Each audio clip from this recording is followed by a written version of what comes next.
Hey guys, that's Weekend Communications, and welcome to my review of Space Truckers, Earth's Only Hope. I gotta be honest, I agree with Harry Knowles from Ain't It Cool News on the back here. He says it's amazing, pure genius, fantastic.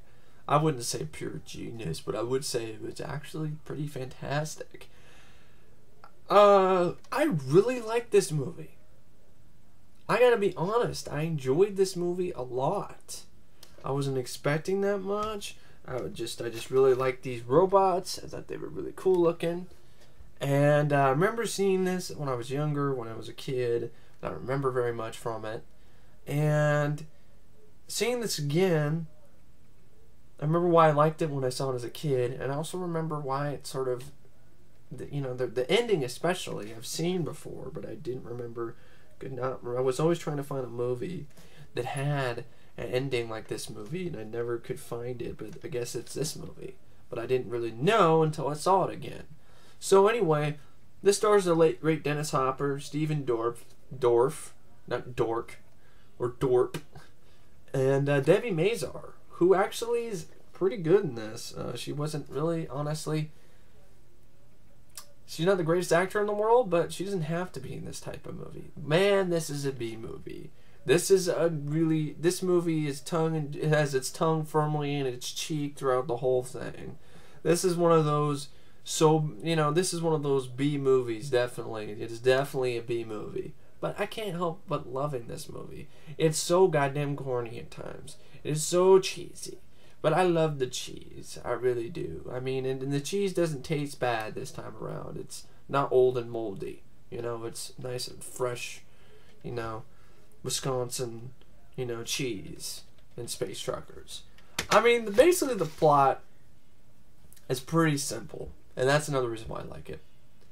You have the director, Stuart Gordon, who this is one of the more lighthearted films that he's done, but you can still see his sort of, dark edge in certain sequences. Namely, the sequences with anything featuring the robotic genetic warriors, which are just fucking badass. I'd be honest, like the effects in this are hit or miss at times.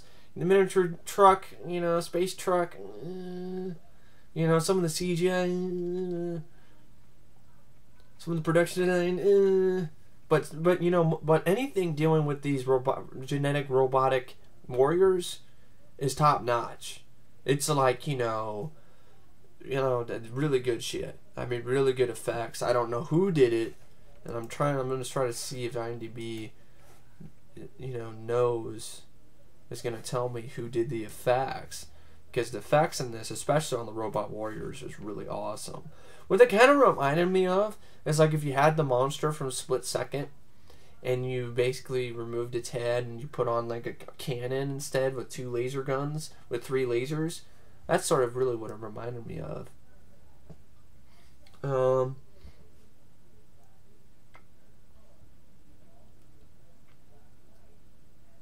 Optic Nerve. Well, no wonder. Optic Nerve has done some really good stuff.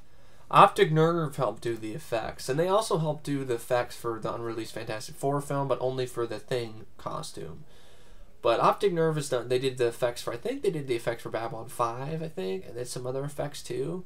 I know I have the makeup. There's a makeup book that talks about Optic Nerve and the other stuff they've done. But Optic Nerve knocked it out of the park here with these robotic warriors. They were really good. I mean, I really did enjoy them. They were awesome.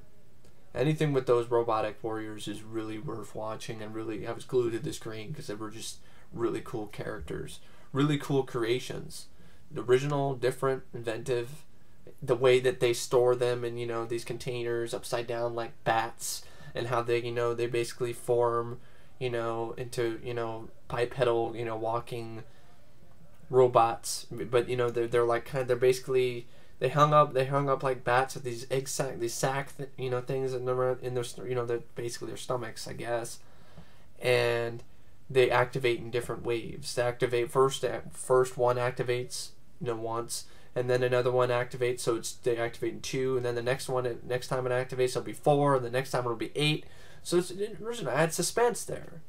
The film was rated PG-13, but there's not one moment in this film that I felt that it wasn't the rating really didn't work.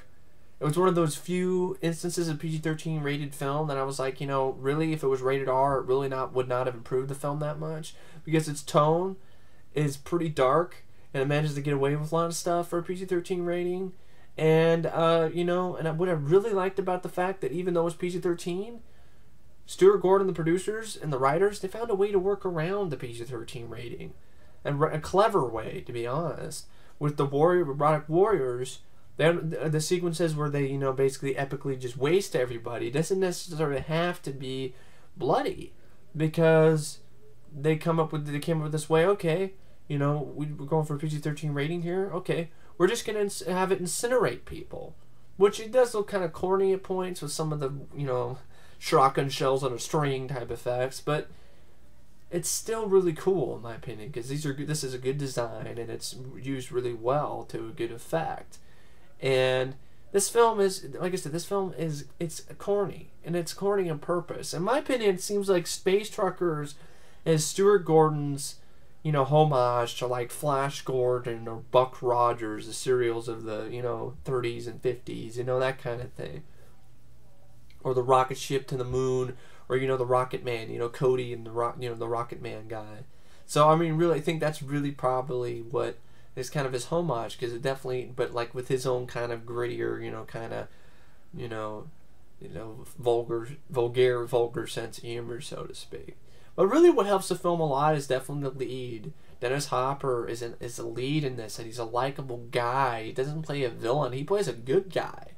And those roles are few and far between for Dennis Hopper playing good guys. And he was really good. He was really personable. He was really likable. I really liked his character, John Canyon, and I gotta be honest, after seeing this, I honestly would put his performance in this in my top 5, favorite Dennis Hopper performances. It's a lot of fun. Great character. So basically, at the beginning of the movie, you have the test run for these genetic robotic warriors. You have Shane Rimmer plays E.J. Saggs, who's this... Basically, he's just one of these people who he runs this company that's, which is outside in the outer, it's not even, they're like on some other planet, so they're not on Earth. And he hires this, he hires Charles Dance to be, to work on build these robotic warriors. And so at the beginning of the film, you have basically what happens is these guys in Starship Troopers kind of uniforms, they end up, you seeing like this door basically melts, and you see this robotic warrior come out, and it's really cool. And it just starts epically just wasting everybody with, it's with his cannons, it's his cannon on top of his head. And once again, it works really well. They work around the PG-13 rating here because it was a test exercise. All of these people here are not real, they're robots, which you didn't have a problem with because it was clever. This is why I like this film. I mean, and not only just because it was clever at points and witty and genuinely funny, but it was violent, but didn't really go, but it managed to be overboard with violence and be chock full of action. But it also managed to be lighthearted enough that you could probably watch this with your, probably a kid who's in his like a tween. You could probably watch this with a tween. But then there are some vulgar jokes. So it's kind of like, the films, I think this film's sense of humor is R-rated, but the action is more, PG-13 sort of. But, I mean, I don't really have an issue with it, because I felt that was really clever. Unlike movies like Lockout, where they just half-ass it, they don't cut away, they just come up with a good idea and say, hey, it's not, it's not real blood here, we don't need blood in this, because they're not really human, they're a test exercise. And you're like, well, that's kind of clever, and actually that makes kind of sense that they test these robots out first on other robots. Okay, alright, good job there. So basically, Skaggs knows they work, and he has this remote that controls the robots. Presses one button to activate them, and presses one button to stop them. And basically, he turns on the robots, and they supposedly fry Charles Dance. And of course, at the beginning of the film, we're like, they're not going to kill Charles Dance off that early, right? Come on, this is Charles fucking Dance. This is Benedict, for Christ's sake. Come on now. This is, This is the guy, you know, from Last Action Hero, you know? In this world, Jack, the bad guys can win. So anyway, Charles Dance was good in this. As usual, he's usually good in almost everything he does. So you basically, that's the opening of the film, and you get cut to the opening credits, which is, I always thought the opening titles for Space Triggers was kind of funny. It looked like a patch you would see, you know, on one of the, you know, like, it fit in perfectly with this film, which was, in a way, trying to parody, you know, advertisements, you know, parodying, you know, basically all these sponsorships and stuff like that. You have John Candy, Dennis Hopper, is one of these old school truckers, and he's carrying a load of square pigs to Tender Pork. And Tender Pork is this kind of ruthless corporation which is ran by George Wendt. And George Wendt is really a dick in this movie. So he shows up he shows up to, you know, to drop the load off 2 days late. But, you know, George Wendt knew that already because he hired him. And you know, Dennis Hopper said, "Hey, I got an old pachyderm, you know, truck, you know, which is one of the older space trucks, and you know, it takes me a little bit longer to get down, you know, to places." And he's like, "Okay, all right, whatever." And so basically, yeah, he knew that from the beginning, and so he tries to screw over Canyon, and that doesn't go over too well. He starts, you know, Canyon's like, you know, you got to pay me first. Pay me first, then I'll take the pigs off your hands and you can take them. So pay me first, though. That's not company policy. I don't care. You know what? Until these pigs leave this truck, they're my property. Those pigs are property of Tender Pork. This is fun. This is a fun little back and forth between Hopper and Wendt and George Wendt. And then Wendt, you know, he's like, you know, or I'll give you 1,500 credits. It's like 1,500 credits. The deal was for 6,000 credits.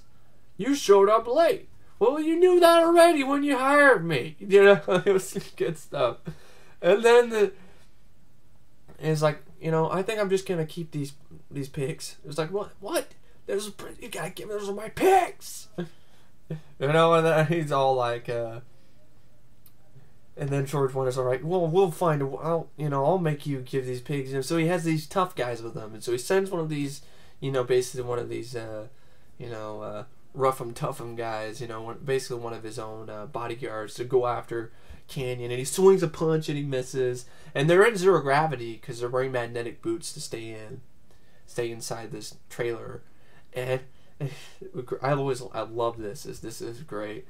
He's all like, he misses, and then, you know, Dennis Hopper's all like, you know, that's the problem right here, you know, your guys don't know how to punch in zero gravity. You know, this is how you punch the guy in the face right in the kisser, sends him like backflipping, slams into the fucking back of the trailer, and then he's like dazed and confused, and then you see like a tooth flying in the zero gravity. It's kind of bad CGI, but I don't care. It was so cool. The blood, and the guy's like, oh, the look on the guy's face is a classic.